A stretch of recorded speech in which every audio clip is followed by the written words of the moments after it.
the Colorado Buffaloes. They get smacked. They get embarrassed by Oregon. There was a lot of weird stuff surrounding this game. You've seen it by now. The clip over and over again. The Oregon head coach essentially calling out Deion Sanders, and they backed it up and they went out there and they whooped on Colorado. It was embarrassing from the get go. You could just see talent for talent, specifically up front, was not there for Colorado. And Deion Sanders referenced this before where he said something along the lines of, once I get them big boys, it's over. And that was on display here today. The offensive line looked really bad against their defensive line. And the defensive line got no motion, no action. The whole defense itself, really, except for a couple outstanding hits from Shiloh here and there, looked just outmatched, outclassed.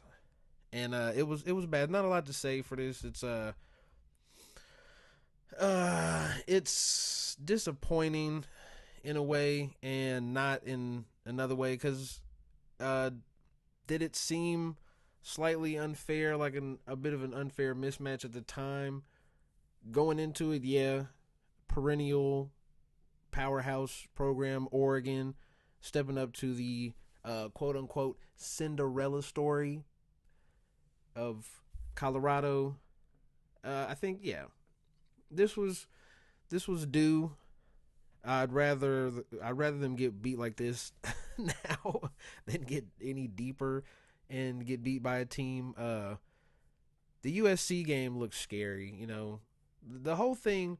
My whole thing here is I've been talking about Shador a lot and how I think he's a top tier quarterback right now, and I still believe that if you got him some time, if you gave him a little something to work with.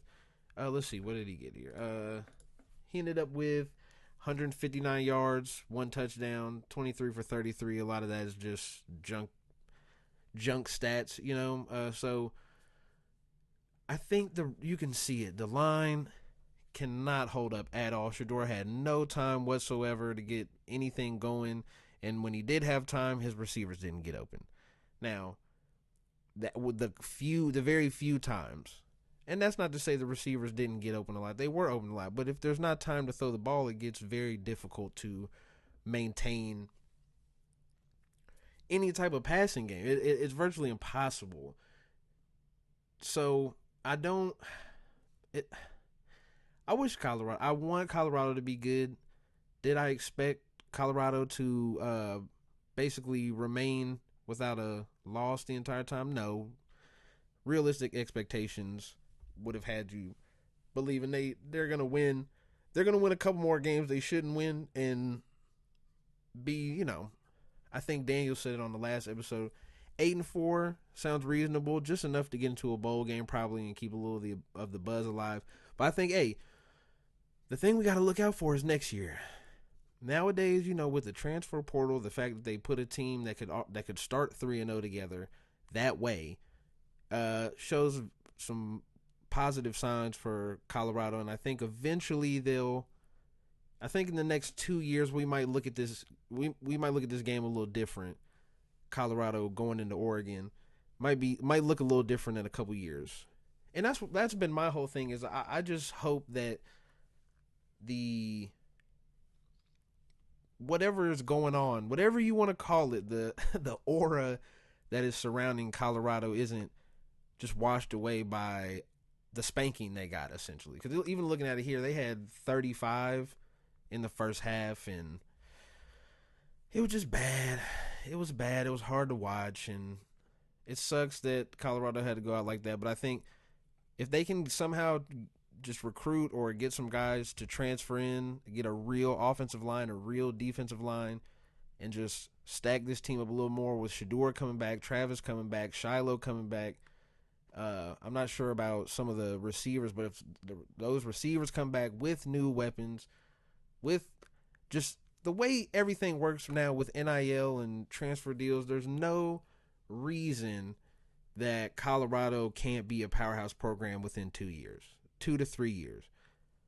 And I really believe that there's a lot of kids right now sitting on the bench somewhere at a Power 5 school and thinking, I should be starting. I want playing time. I want to put tape out there so I can hopefully go to the league. Where's a good way to do that? Hey, I'm a left tackle. I'm a 5-star left tackle that's on the bench right now because I'm a sophomore. Hey, you can go to Colorado and get tick like that, right? So I think looking forward, Colorado can be a real problem, and I think it got annoying afterwards just to see so many people ready to pounce on them, so many people ready to pounce on Dion and pounce on Shador and call them out for not being good. It's like, no, they're good. They're not a top tier team. Most of these other teams aren't these top tier teams. Like the Ohio State Notre Dame game, crazy game. Colorado doesn't have that. Oregon probably doesn't even have the same level of talent as an Ohio State right now or a Notre Dame right now. So I think it's silly to just write this whole regime off and write this whole little era that's going on off of one game. I think let's look up 2, 3, 4 years from now. Mark it September 24th. Let's look up September 24th, 2025, and let's check out what Colorado and Deion Sanders are doing then. That's what I want to know. I think things will be a little bit different, but yeah, the Buffaloes got spanked, and you can just see the differential in talent. It sucks. It hurts that the buzz might wear off a little bit after this L, but I think that give it a few years. Get some of them big boys, them hogs up front. That's about it. That's get you a big boy from Florida, Texas, that's ready to go in there and really put in work.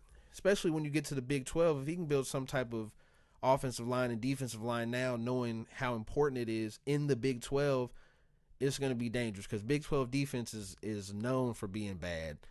And I think if you can build up that front line on both sides, I think in a couple years, even by next year with the transfer portal and money in NIL, I think by next year you could see that flip a lot. Let's look up a couple years from now and let's see what Colorado and Coach Dion are doing, and Shador might be in the NFL by then. Who knows? But we will see.